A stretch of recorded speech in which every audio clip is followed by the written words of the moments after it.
the formula shortage, all the gaslighting about breastfeeding and formula right now, it's crazy. And all over social media, you guys, if you see it and you see these recipes for homemade formula, please, please tell people how dangerous that is right now. That is a big fear among the neonatologists and pediatricians that I work with right now, is getting some very, very ill babies in because of this formula shortage and making homemade formula. It's been on my mind for days because I cannot get on Facebook without seeing more people telling people stupid things to give their babies.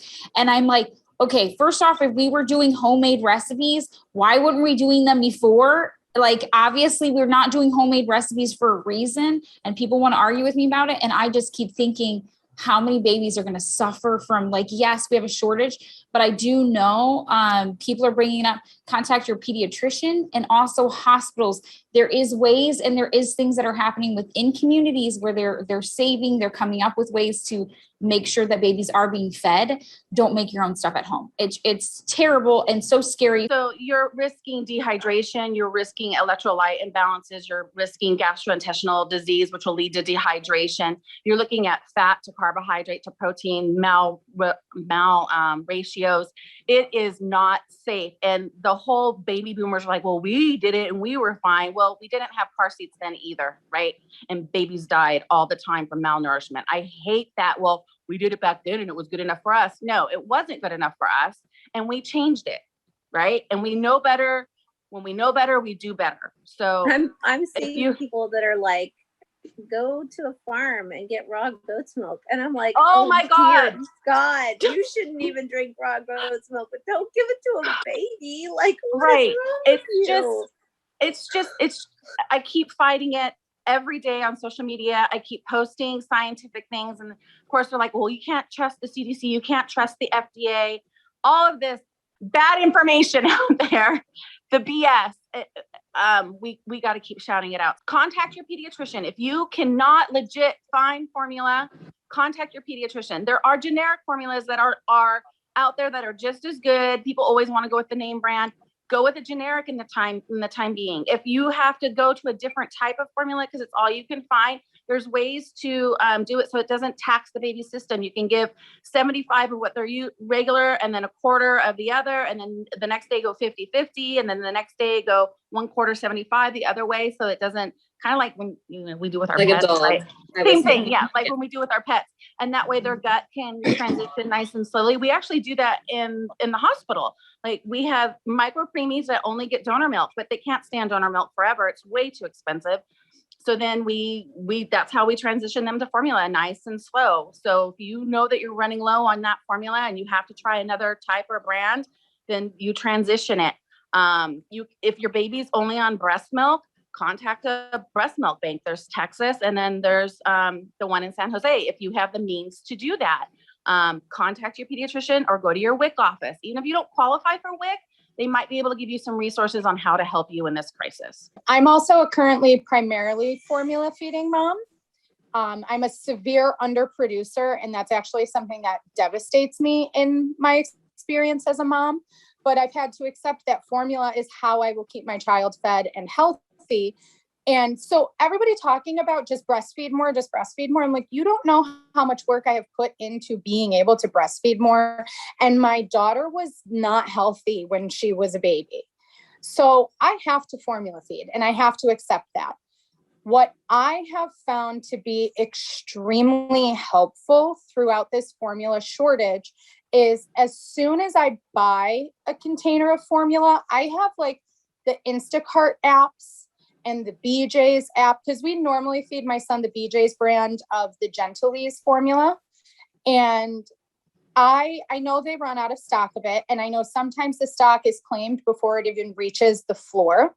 So I check when I know I'm going to need to replace it within the next 3 or 4 days. I start checking Instacart for all my local grocery stores. I start checking BJ's for whether they have it in stock. And as soon as I see it in stock, I either do an online order or I call the store and say, can you pull that and put it aside for me under this name so that I can come in and get it?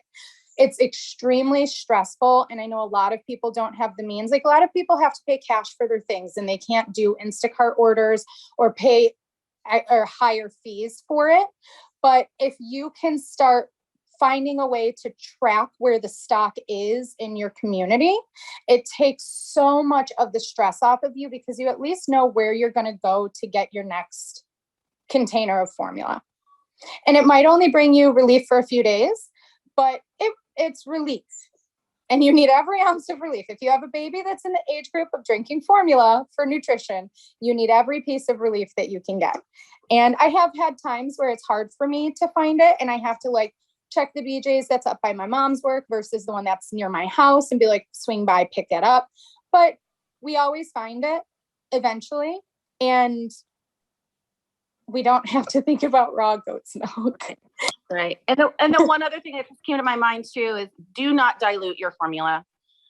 Very, very dangerous. Do not do that. So contact your physicians, go to your WIC offices, contact other moms groups. People might have some on the shelves that they got at the hospital that they're not using. So just don't make it homemade, please, please, please. I was actually going to say, so I'm in a bunch of local groups right here, and it's a very, very big city. What is happening is people are looking at like Target, Walmart, like the big stores are major, like normal grocery chain stores, and it's like kind of out of stock, but people are forgetting about the smaller stores, more the hole in the walls, the Whole Foods, the Sprouts, other places that have like, that sell some type of food and grocery. And actually a lot of moms, what's happening right now is might be different brands because everybody has their own kind of like brand, you know. Some moms are seeing that there's all of this formula, buying it, and then being on the local groups and giving it away for free. That is actually happening right now of moms that just, they're not even formula feeding their kids. They're just trying to make sure that babies are getting fed. So you'd be surprised of how much is actually going on. But another thing I do want to bring up, because you brought up the donor milk thing, is yes, there's a lot of people that are breastfeeding that are offering their milk. Please go through a donor bank. Don't just take somebody's random milk off on Facebook or whatever.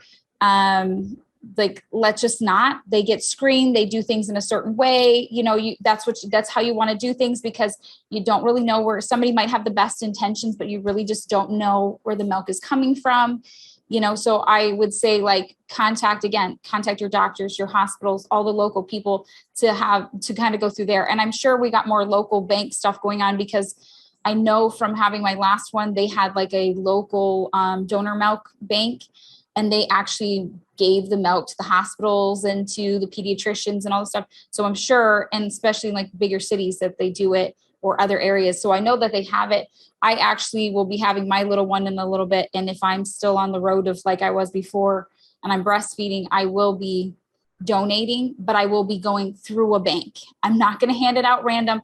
I might know that this is going on, but it's not safe. It's not safe for other people. Like, let's just keep each other safe as much as possible. And I know a lot of people are panicked and talking about starving babies, but at the same time, let's not make babies sick either. Like, you know, let's keep them as safe as possible. So I think that's like, those are the things I can think of that I keep seeing, is like people being like, I have bags in my freezer if you guys want my milk. And I'm just like, no. Please go have them take it to a bank and like have everything checked out, have them checked out. Like, there's a process of how things go, just to be safe, and, you know, and do what you can to get formula, because it's out there, but it's just getting harder to find. So I'm glad that you guys brought it up though, because it's been like eating away at me for like at least the past 3 days.